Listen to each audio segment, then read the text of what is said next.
Hello friend, आज हम बात करने वाले हैं पूर्ण यूनिवर्सिटी का एडमिशन के प्रोसेस, यानी न्यू एडमिशन कब से स्टार्ट होगा पूर्ण यूनिवर्सिटी में। अगर आप पूर्ण यूनिवर्सिटी में एडमिशन लेना चाहते हैं तो ये वीडियो काफ़ी इंपॉर्टेंट है आपके लिए। अगर आप इनमें से कोई भी कोर्स करना चाहते हैं पूर्ण यूनिवर्सिटी, तो आपको उससे पहले जानना होगा कि आपको इन कोर्सों में एडमिशन के लिए क्या क्या करना होगा, एडमिशन का प्रोसेस क्या है, आपका इन कोर्सों में सिलेक्शन कैसे करना होगा एडमिशन के लिए, आपका इंट्रेंस लिया जाएगा या आपका मेरिट बेस होगा, मेरिट बेस क्या होता है, इंट्रेंस क्या होता है, इस पर भी आपको मैं जानकारी इस वीडियो पर देने वाला हूं। क्या क्या डॉक्यूमेंट्स देना होगा, फ़ी क्या है, कितना साल में आपका कोर्स कंप्लीट हो जाएगा। अगर आप यूजी यानी बीए बीएससी बीकॉम करना चाहते हैं तो आपको कितना कट ऑफ आपका 12th का लेगा कि आपका एडमिशन हो जाएगा, किस कॉलेज में आप सिलेक्शन करोगे कि आपका एडमिशन जल्दी हो जाएगा। अगर आप पीजी करना चाहते हैं तो उसका कट ऑफ कितना जाता है, एडमिशन का क्या प्रोसेस है, इसके बारे में भी जानेंगे। अगर आप बीबीए या बीसीए या सीएनडी यानी इन तीनों कोर्स यानी वोकेशनल कोर्स अगर आप करना चाहते हैं पूर्ण यूनिवर्सिटी में, इसका क्या प्रोसेस है, क्या फ़ी है, क्या क्लास होती है या नहीं होती, सारी जानकारी इस वीडियो पर जानने वाले। अगर आप पीएचडी करना चाहते हैं, अगर आप बीएड करना चाहते हैं, इनका एडमिशन प्रोसेस क्या है, सिलेक्शन प्रोसेस क्या है, फ़ी कितना है, कौन कौन सा कॉलेज यानी कौन कौन सा डिस्ट्रिक्ट पूर्ण यूनिवर्सिटी के अंदर आता है, कितना कॉलेज आते हैं, सारा जानकारी इस वीडियो पर हम देने वाले हैं। और बता दूं, बहुत से दोस्तों का ये भी कमेंट आ रहा है कि हम अप्लाई कर रहे हैं पार्ट 1 का, अभी न्यू सेशन के लिए अप्लाई नहीं हो रहा। अगर आप अप्लाई करने जा रहे हो न्यू सेशन के लिए तो आप पुणे यूनिवर्सिटी का ऑफिशियल वेबसाइट पर जा रहे हो, वहाँ आपको ये शो कर रहा है कि 2020 एडमिशन वो पुराने सेशन का है जिसमें अभी उन छात्रों का एडमिशन हो गया है 2020 में, उनका अभी रजिस्ट्रेशन हो रहा है। यानी रजिस्ट्रेशन से मतलब ये है, जब आप क्लास 10th में या 12th में एडमिशन लेते हो, एग्ज़ाम देने से पहले आपका रजिस्ट्रेशन होता है, उसी तरह पार्ट 1 में भी एडमिशन करने के बाद रजिस्ट्रेशन होता है, उसके बाद एग्ज़ाम होता है। यानी एग्ज़ाम देने से पहले हर एक कोर्स के लिए पहले रजिस्ट्रेशन करना होता है, वही प्रोसेस पार्ट 1 में अभी हो रहा है। आपका रजिस्ट्रेशन का डेट नहीं निकला है न्यू सेशन वाले का, कब तक निकलेगा ये भी इसी वीडियो पर आपको इन्फॉर्मेशन मिल जाएगा, क्योंकि हम लाते हैं आपके लिए रिसर्च करके वीडियो। हमारी जो बात हुई है बिस्मिल भैया जो छात्र नेता है, अंकुर भैया, करण भैया से जो अभी फिलहाल हमने बात की, उसे ये पता चला कि आपका बहुत जल्द ही इंतज़ार अब बहुत कम करना होगा। आपका एडमिशन प्रोसेस जो न्यू सेशन है उसका लिंक एक्टिव हो जाएगा, जिसमें अभी पूर्ण यूनिवर्सिटी का लिंक जो साइट है वो सर्वर एरर बता रहा है, जिसके कारण इससे ये पता चलता है कि आपका उसमें अपडेट कर रहा है लिंक उनका, इसीलिए साइट अभी काम नहीं कर रहा है। इसीलिए आप लोग भी तैयार हैं डॉक्यूमेंट्स के लिए, कैसे करना होगा अप्लाई, क्या गलती ना करें कि जो आपको बार बार कॉलेज की चक्कर ना लगाना पड़े, क्योंकि आपका भाई उस यूनिवर्सिटी में पढ़ा है, पढ़ाई कर रहा है प्रेजेंट में। इसीलिए मैं आपको वो सभी बात से बचने कहूँगा जिससे आपको कॉलेज में बार बार चक्कर ना लगाना पड़े। इसीलिए अगर आप चाहते हैं चक्कर ना लगाए, यूनिवर्सिटी बार बार ना दौड़े, तो आप इस वीडियो को कंटिन्यू बिना स्किप किए देख लिए। गारंटी कहता हूँ कि आपको इस वीडियो को देखने के बाद और कोई वीडियो देखना नहीं पड़ेगा।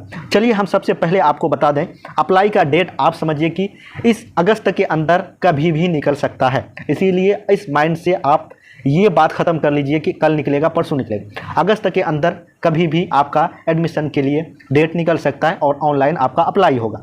ऑनलाइन का प्रोसेस क्या है, डॉक्यूमेंट से क्या लगेगा, कितना फ़ी लगेगा, मैं बताने वाला हूँ नेक्स्ट स्टेप में, आपको घबराना नहीं। इन कोर्स आप कर सकते हैं।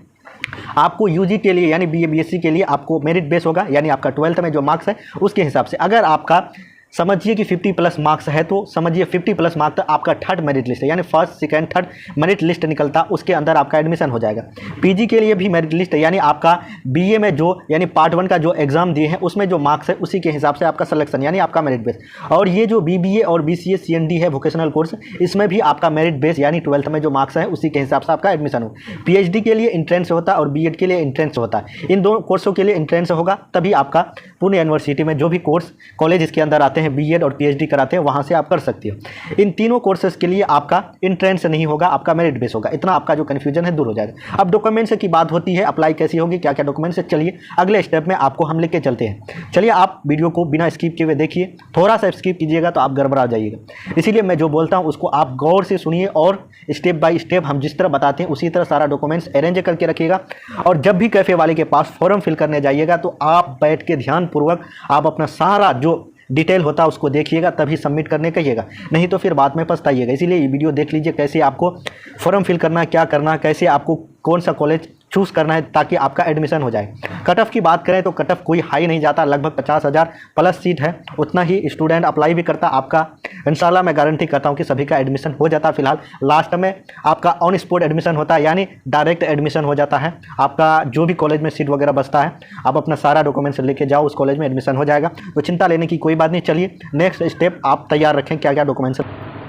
तो दोस्तों हम आ गए हैं, आपका फ़ी कितना लगेगा, क्या डॉक्यूमेंट्स लगेगा, कितना मार्क्स वगैरह, इसके बारे में हम यहाँ बात करने वाले हैं। तो वीडियो लंबी होगी, पर आप थोड़ा सा धैर्य बना के और आप अगर इस वीडियो को देख लिए कम्प्लीटली तो समझिए कि आपका सारे काम जो भी दुख दर्द है वो ख़त्म हो जाएगा। चलिए, एप्लीकेशन फ़ी यानी आपका जब भी अप्लाई होगा ऑनलाइन होगा, यानी रजिस्ट्रेशन होता है, वहाँ से आपका कॉलेज वगैरह आपको चूज़ करना होता है, सारा आपका जो पेपर वोपर होता है, डॉक्यूमेंट्स होता है, अपलोड करना होता है, वहाँ से वेरीफाई करने के बाद तब आपका सिलेक्शन होता है। जैसे जनरल ओबीसी के लिए 600 रुपया आपको लगेगा लेट फ़ी वगैरह, इस तरह आपको टोटल अगर आप डेट वगैरह होता है लेट फ़ी का तो आपको 1500 आसपास लग जाएगा अगर आप लेट कीजिएगा।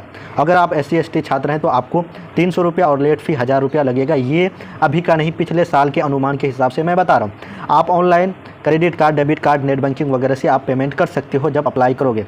चलिए हम बताते हैं क्वालिफ़िकेशन के बाद। देखिए, आपका मैक्सिमम जो 40% होना चाहिए इंटरमीडिएट में, उसके बाद यानी ग्रेजुएशन वगैरह वो सब सेम आप समझ लिए वही हिसाब से होता है। अगर आप BA BSc BCom BBA CND वगैरह वोकेशनल कोर्स BCA तो इतना आपका मार्क्स होना चाहिए। आप यहाँ देख सकते हैं OBC जनरल के लिए और ST वगैरह के लिए इतना कट ऑफ लगभग आपका बोले कि 33% वगैरह कैटेगरी वाइज के हिसाब से आपका भी मेरिट बनता है। यानी आप अगर जनरल है, OBC है, ST वगैरह है तो आपका कम भी मार्क्स होगा। जनरल है तो जनरल का 70% लेगा तो OBC का 67% यानी 2-3% कम भी रहता, आपका सिलेक्शन हो जाएगा। उसके बाद हम कॉलेज लिस्ट की बात करें, कॉलेज लिस्ट का एक वीडियो बना दिए हैं, कौन कौन सा कोर्स कर सकते हैं, लिंक डिस्क्रिप्शन बॉक्स पर दे सकते हैं। ये फिलहाल पूर्णिया डिस्ट्रिक्ट के अंदर के कॉलेज आते हैं। ये जितना भी कॉलेज है आप देख सकते हैं, ये सरकारी कॉलेज यानी गवर्नमेंट कॉलेज आते हैं, यानी RL कॉलेज माधव नगर पूर्णिया में है। ये सब जितना भी कॉलेज आप देख सकते हैं सभी कॉलेज सरकारी हैं। उसके बाद प्राइवेट कॉलेज का लिस्ट दिखा सकते हैं ये कॉलेज। अब बात करते हैं कि आप सिलेक्शन कॉलेज में एक प्रोसेस आता है कि आप 10 कॉलेज सेलेक्ट करने का था। आप कोई भी कोर्स कर रहे हैं उसके लिए 10 कॉलेज आपको सिलेक्शन करना होगा। सिलेक्शन वही हिसाब, अगर आप पूर्णिया यूनिवर्सिटी के अंदर 4 डिस्ट्रिक्ट कॉलेज आते हैं, यानी पूर्णिया, कटिहार, किशनगंज, अररिया। अगर आप अररिया के हैं तो पहले अगर आप बाहर नहीं रहना चाहते हैं तो आप अपने अंदर डिस्ट्रिक्ट के अंदर जो भी कॉलेज है पहले उसको फर्स्ट, सेकंड, थर्ड में दीजिएगा। उसके बाद फिर अदर डिस्ट्रिक्ट का कॉलेज भी दे दीजिएगा। 10 कॉलेज चूज करने का था ताकि आपके अंदर वाले कॉलेज आपके डिस्ट्रिक्ट में ज़्यादा कट ऑफ है, आपका बाहर वाले कॉलेज बाहर डिस्ट्रिक्ट का कम है तो आपको एडमिशन लेना है किसी तरह, उस हिसाब से दीजिएगा ताकि आपको, जैसे लड़कियाँ हैं उनको दूर जाना ना पड़े। तो पहले आप अपने अंदर जो कॉलेज है, होम सेंटर समझिए कि होम आपके अंदर, घर के अंदर, मतलब समझिए आपके डिस्ट्रिक्ट के अंदर जो भी कॉलेज है पहले उसको फर्स्ट में आप सेलेक्ट कीजिएगा, बाकी अदर डिस्ट्रिक्ट का बाद में कीजिएगा।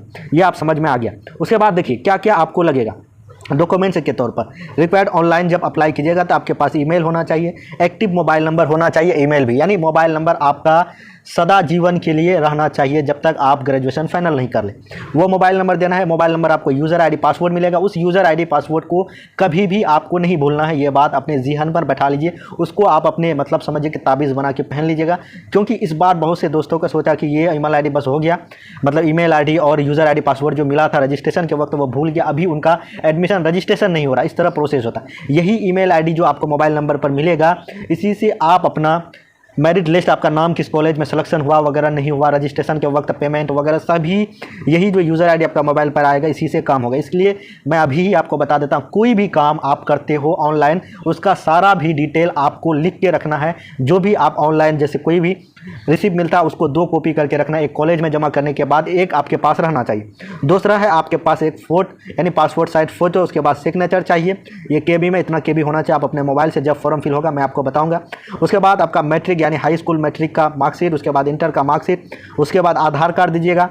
उसके बाद आपका दूसरा है जाति, यानी किस जाति के हैं वो आप अपना डॉक्यूमेंट्स आपको अपलोड करना होगा। उसके बाद माइग्रेशन सर्टिफिकेट आपका कॉलेज वगैरह में मिलता होगा, ले लीजिएगा 12th वाले।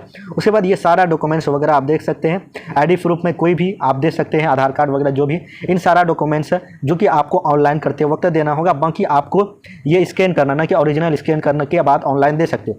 अभी पूर्णिया यूनिवर्सिटी का ऑफिशियल लिंक एक्टिव नहीं हुआ तो आप घबराए नहीं, लिंक जब एक्टिव होगा मैं आपको वीडियो बना के ज़रूर बता दूंगा।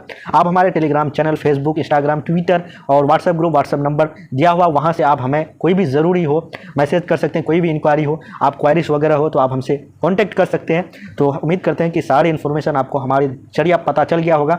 तो हमसे कुछ भी बोलने में मिस्टेक वगैरह हुई तो माफ़ कीजिएगा। फिर मिलते हैं अगले वीडियो में अगले टॉपिक के साथ, नई उम्मीद नई उमंग के साथ। जय हिंद, love you, bye, take care.